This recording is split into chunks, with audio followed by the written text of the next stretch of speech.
I'm recording every lie. I'm archiving every distortion. Ibrahim Traore আফ্রিকার নতুন বিপ্লবী নেতা।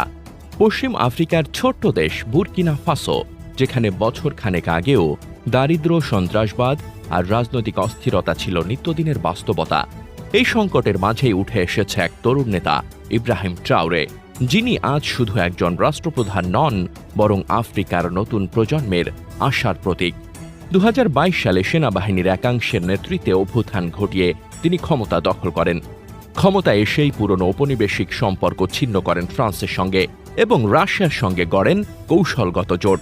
পাশাপাশি ঘোষণা দেন দেশের সম্পদে বিদেশিদের একচ্ছত্র অধিকার আর চলবে না।